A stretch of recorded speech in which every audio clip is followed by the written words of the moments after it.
Mr. Doherty, what happened to that money? A financial advisor trying to outrun our cameras outside bankruptcy court today. He is accused of bilking millions of dollars from elderly San Diegans in an alleged Ponzi scheme.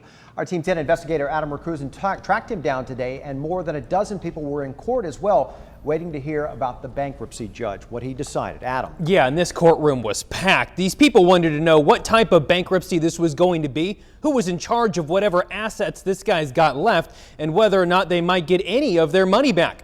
Bankruptcy documents show Christopher Doherty owes millions of dollars to more than 30 people.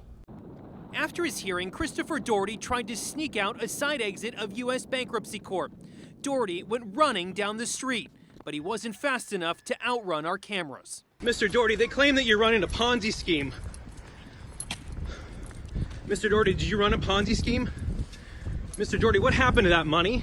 While Doherty wasn't talking, people who claimed they invested money with him had plenty to say. You know, he took all of my retirement funds. He took everything. He had us refinance the house, and you know, if anything happens to either one of us, we lose everything. Jim and Robin Kavanaugh tell me they gave Doherty more than $100,000. He's taking money from us, and then, you know, he would give, you know, little bits of money, you know, dividends to the people just to keep them happy, which is what he was doing for years. Today, a judge ruled Doherty will be in Chapter 7 bankruptcy, meaning that he and his wife are no longer in charge of their own assets. A trustee will investigate and liquidate those assets. Do you have anything to say about the allegations against you? According to bankruptcy documents, the United States trustee wrote Doherty's deception is the basis of a Ponzi scheme, using new investment money to pay existing investors, giving the false impression that the payments received by investors came from earnings and profit.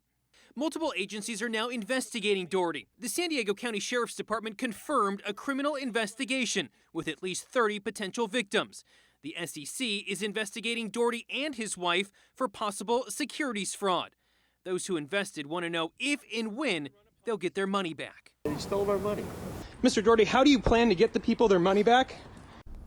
And during the hearing, even the judge scolded Doherty about his recent spending, saying he spent money on his kids' college tuition instead of paying back his creditors. An attorney tells me that money that's being recovered by the trustee will be used to try to satisfy the creditors, his investors, but the likelihood that they get all their money back, that's probably not going to happen. Adam Recruzen, Team 10.